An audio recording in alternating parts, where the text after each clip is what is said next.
All right, thank you. Okay. So, Are we waiting for some more people? no, not exactly, but good enough. We have started. I have started recording it. So, whatever we are going to be discussing now is being captured.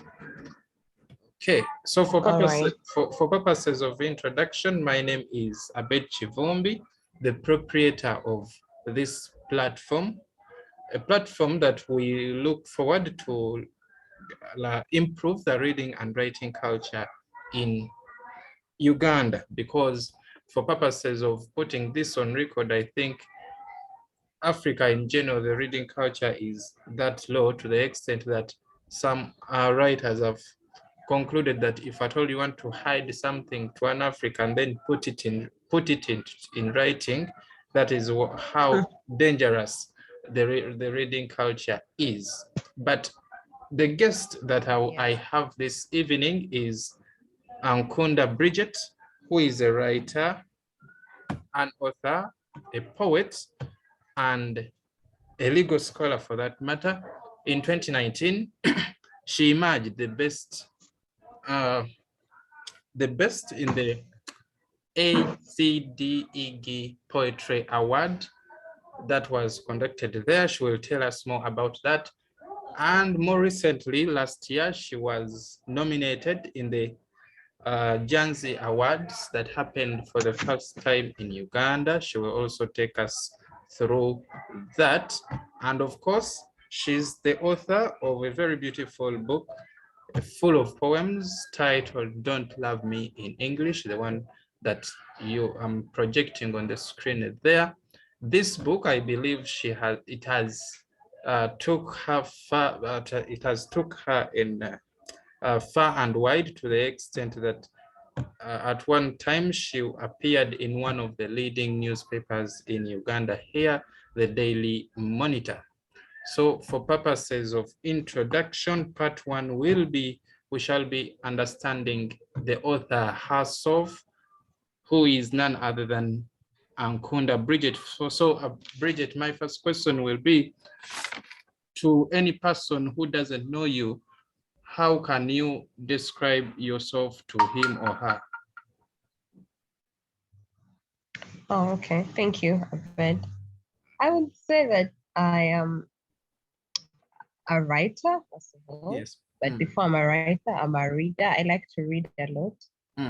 And my love for writing actually started as a love for reading. And I used to write first because, you read something and it triggers an idea in your head, and then you end up producing something of your own. Yes.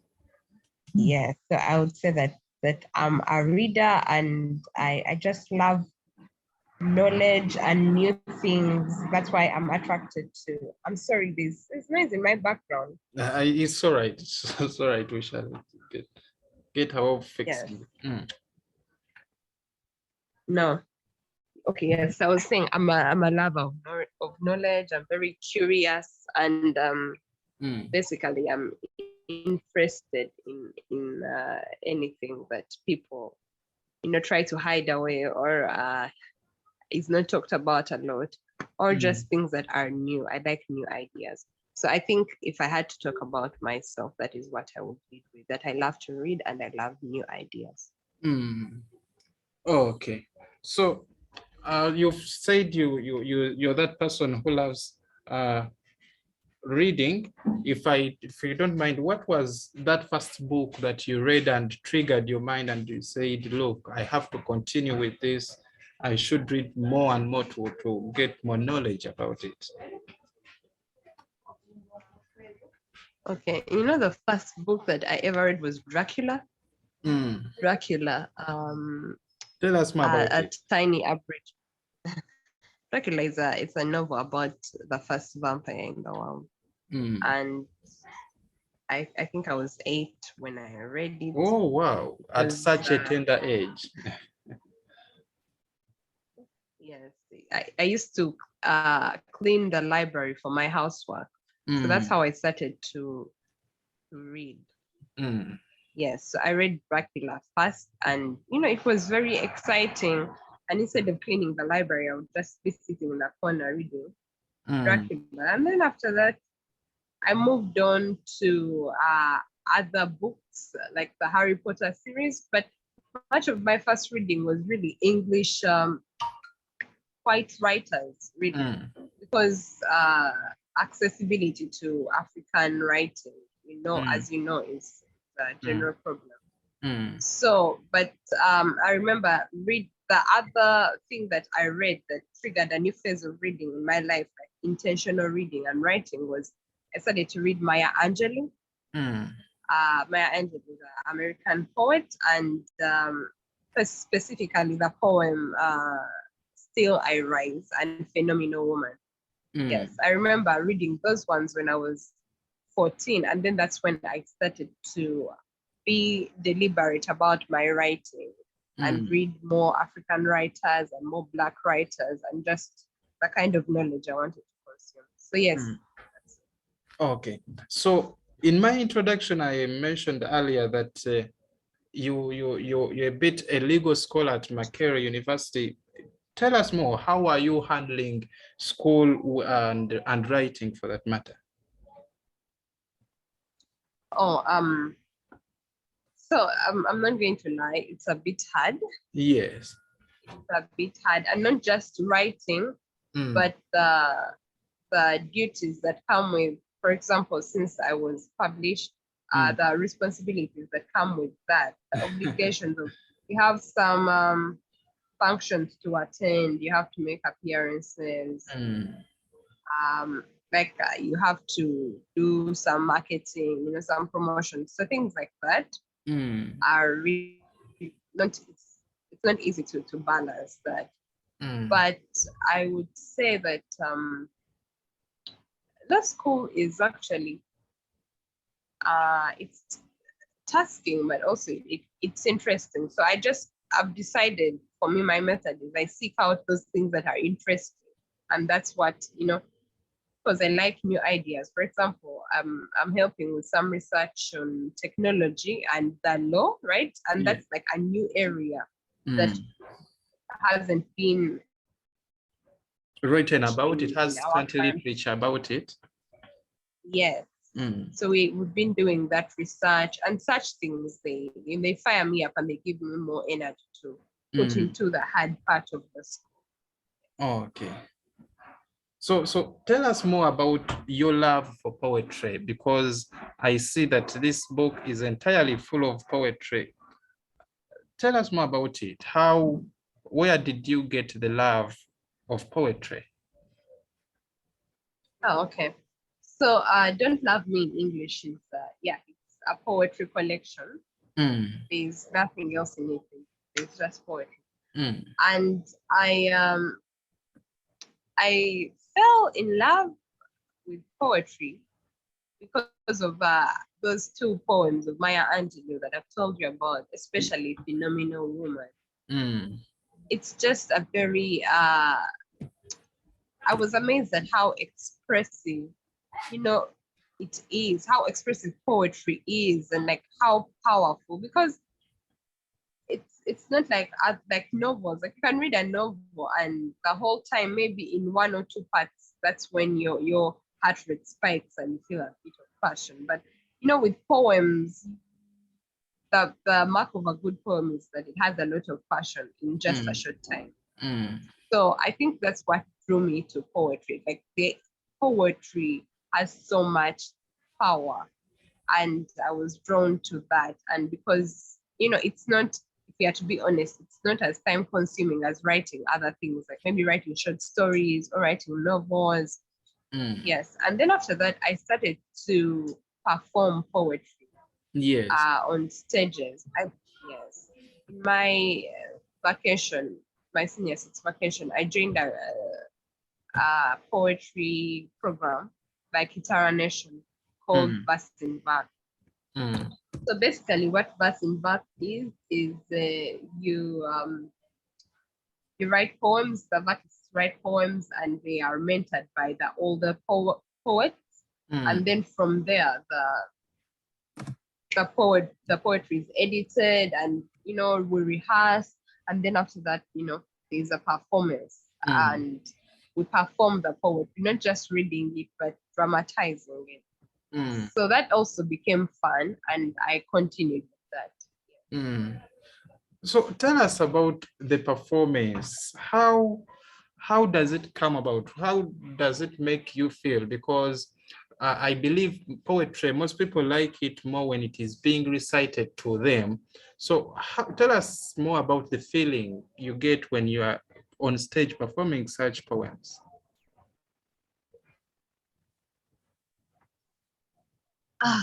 Okay, so the difference between reciting poetry and performing is performing feels like you're acting a play, and you have all this movement, and you can add so many words that weren't in the original poem, because the way the poem is written is a bit constricting for drama purposes. Yes, and then for reciting, you basically it's just you use your voice and intonation, and that's how you dramatize the poem just using your voice. So drama is performing the poetry is, for me, a bit more liberating, because it's you tell yourself it's not me on stage, even when you have nerves and anxiety, it's not me on stage, it's someone else, I'm acting, and it's more fun, because I would say, because you get to, in quotes, be someone that you're not, right? Because everyone is like, oh yeah, she's acting. You get away with a lot.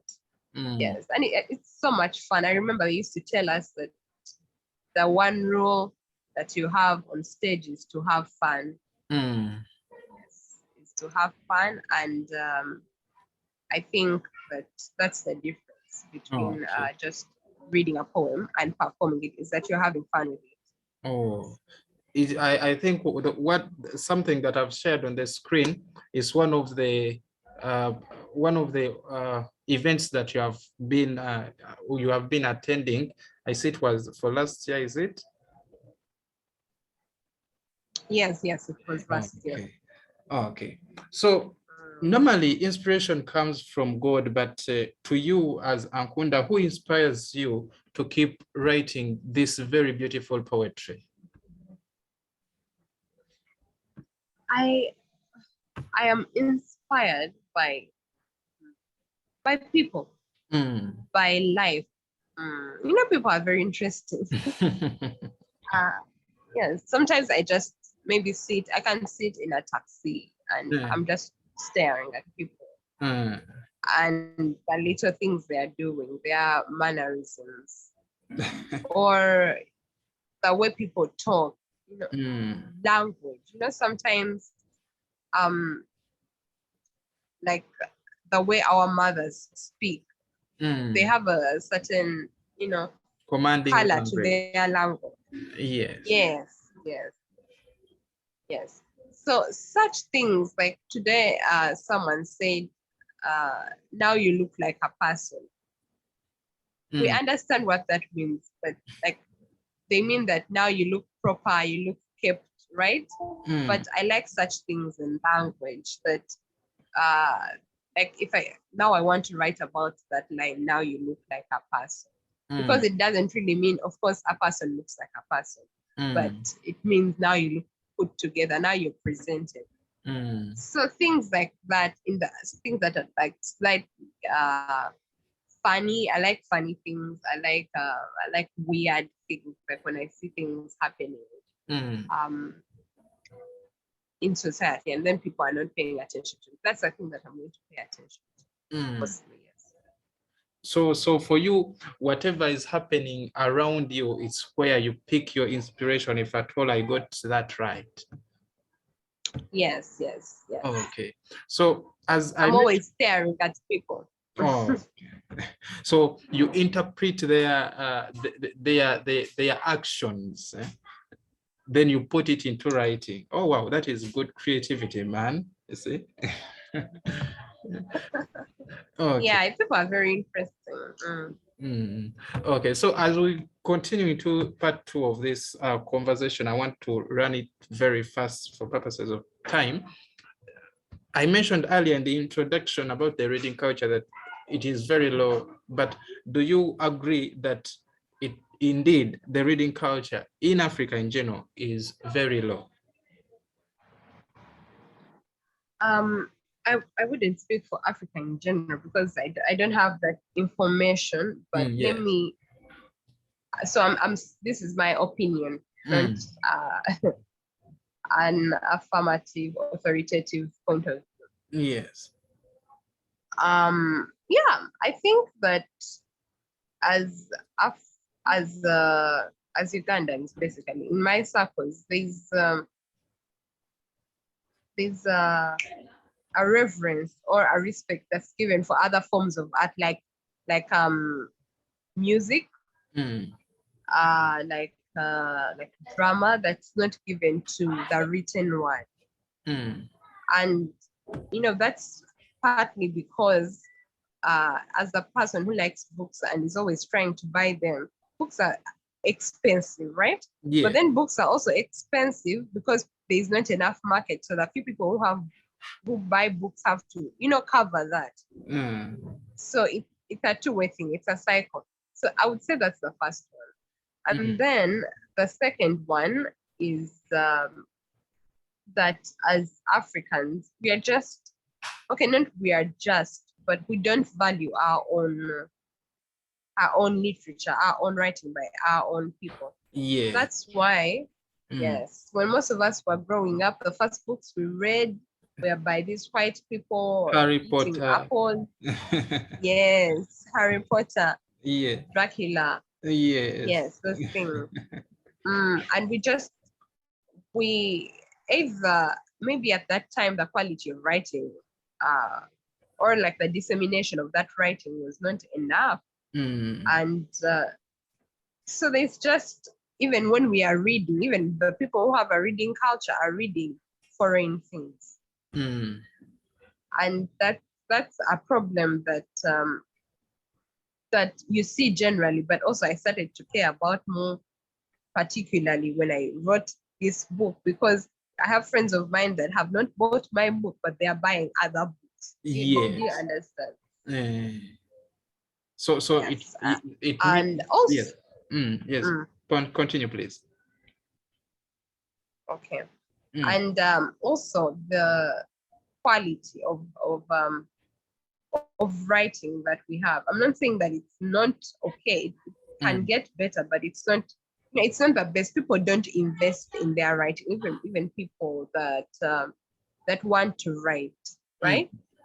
So what happens is also, as you can see, sometimes our leaders have expressed certain negative attitudes towards literature and the like. So yes, it's not funded well. It's not, it's just not seen as something that's important enough. And as a third world country, we are saying, oh, let's move towards technology, let's move towards sciences. So all these things come together, and then they just culminate into as an indifference to reading and generally literature in our country.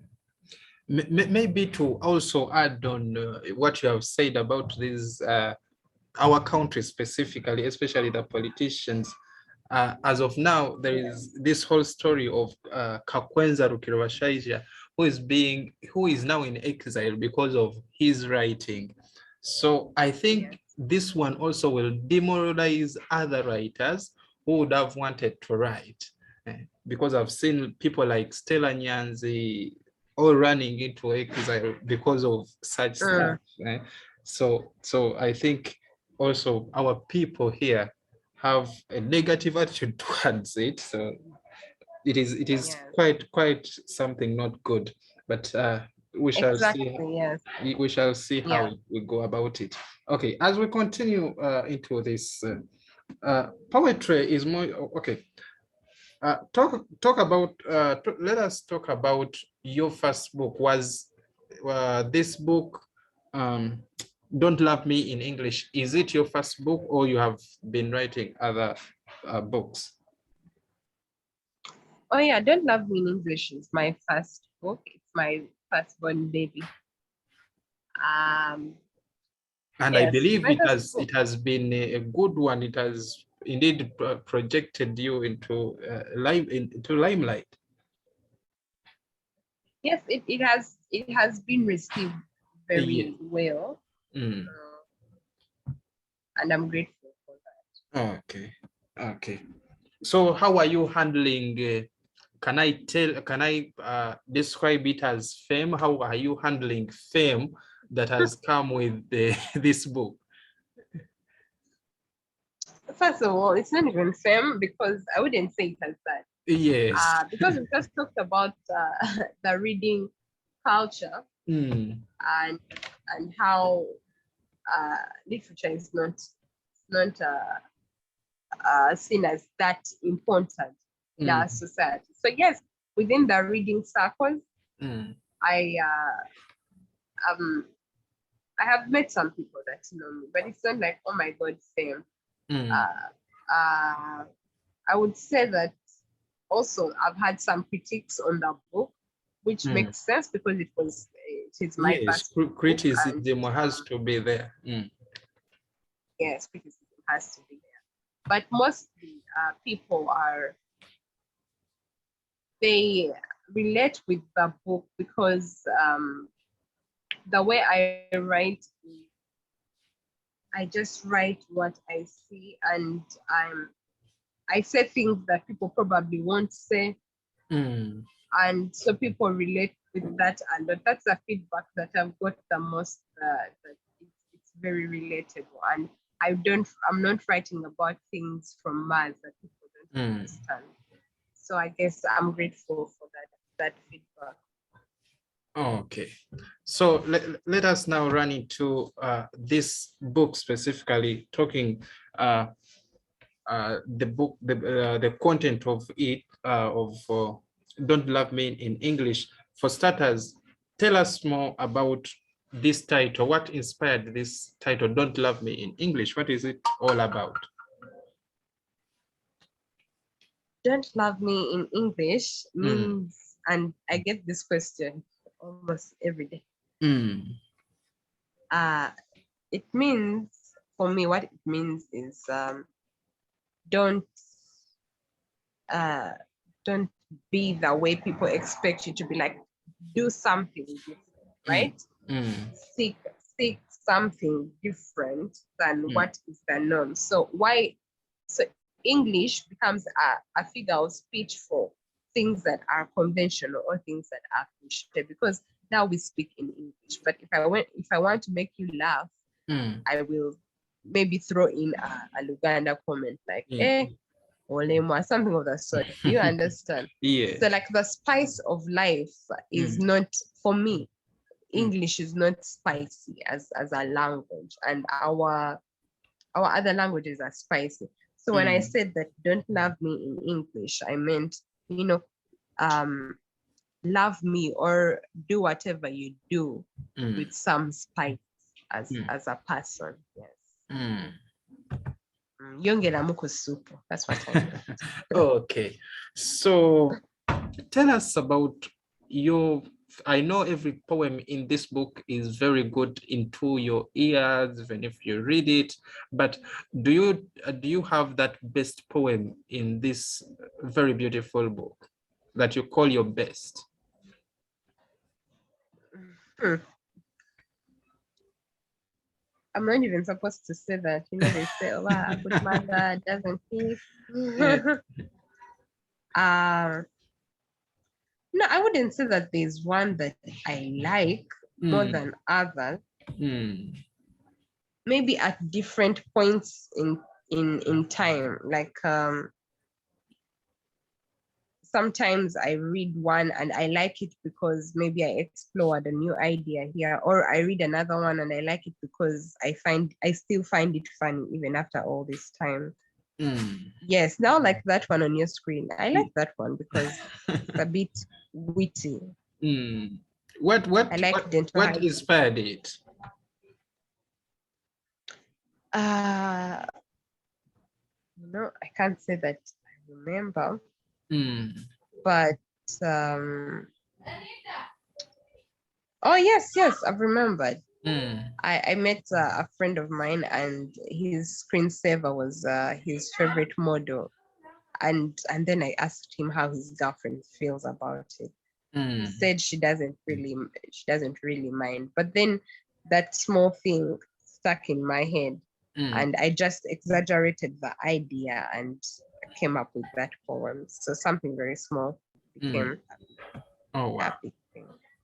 I see creativity into you. I don't know why, but from your analysis, I see you're not that person who will struggle with words to look up for words, but you just look at a scenario and you come up with a flow of very beautiful words. That is good of you indeed. So as we're about to end this, of course, but tell us about women writers. What are there any challenges that women face in this field of writing compared to men? I could talk all day about this. But let me just say that I wouldn't say specifically women writers.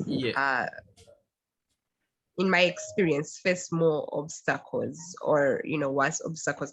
I think women in general face more obstacles, but then when you come to that, now when you narrow it down to writing, those other stereotypes and limitations that are outside in the whole world, they are also exported into that space. Do you get me? Yes. Let me give you an example. There's this poem. It's called Between My Legs that I wrote. Yes. It's on page 35. And just from the title, Between My Legs. Yes. I actually have, I had some reservations. Oh, should I add this or should I not? Because, you want to be a good girl, right? And these are things that I face and limitations that I put on myself or I think about when I'm writing, not because anyone has told me, but because, in society, you want to be seen as a good girl, good manners, all these things.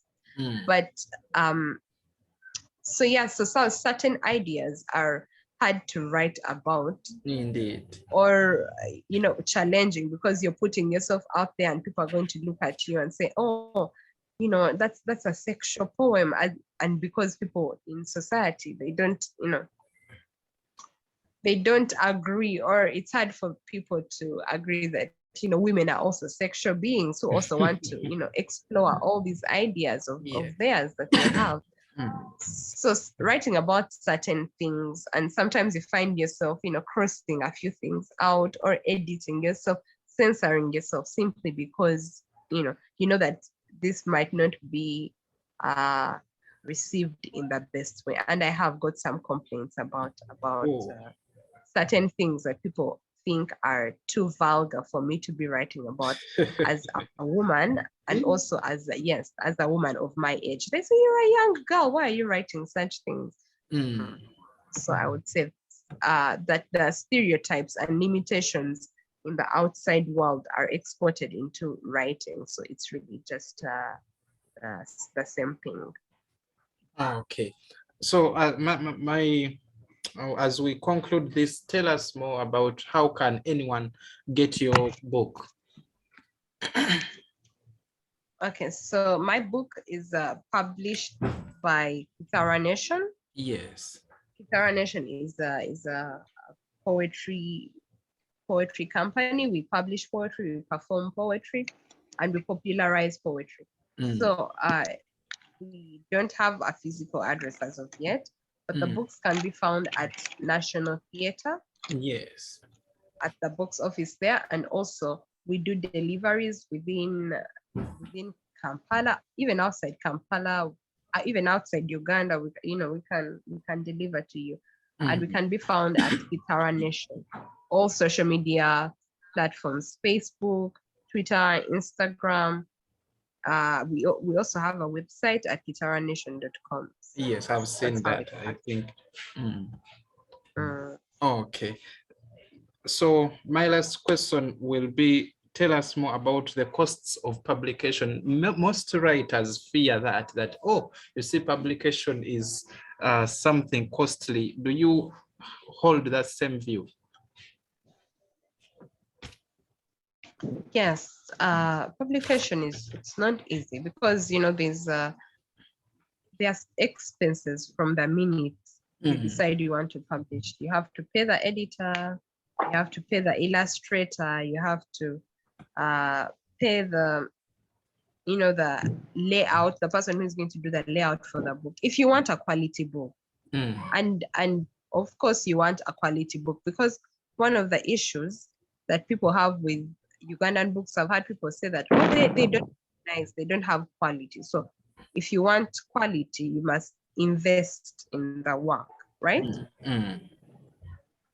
Yes. So I would say that it's expensive, but not too much expensive. If at all you want quality, you have to indeed go for quality, and quality requires some good money indeed. Yes, but also I just need to say that people need to remember that you don't have to you don't have to print 1,000 books the first time. You can print 50, and then maybe when they sell out, you go out and print another 50, another 100. And I think that, if you're ready to invest in your craft, then it's not a big issue. You will find a way. Okay, I think that is a takeaway to the young writers who have not even published their first book. So for purposes of putting this on record, for this specific episode, I've been joined by Mukasa Ramadan, who is also a member of this platform. If at all, Mukasa Ramadan, you have any question that can't wait that you can throw into Ankunda as we conclude this, please take it away.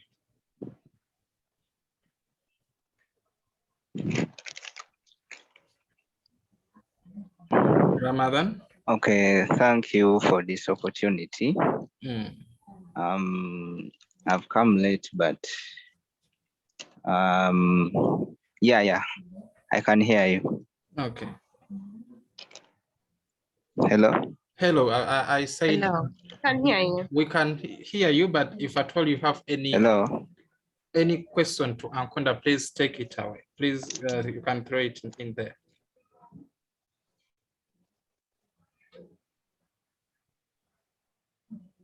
I think Ramadan, the network is disturbing him, but for in order to not waste any more time, I would like to thank you, Mrs. Ankunda Bridget, for honoring our invitation and being around for more than around 30 minutes. Indeed, we thank you for that. And for purposes of putting this on record, you can get this interview on our YouTube channel. It will be available very soon, after 2 days, I think, from now. So for now, I call it a day. Thank you for joining us. Thank you too. Thank you so much for having me. All right. Until next time.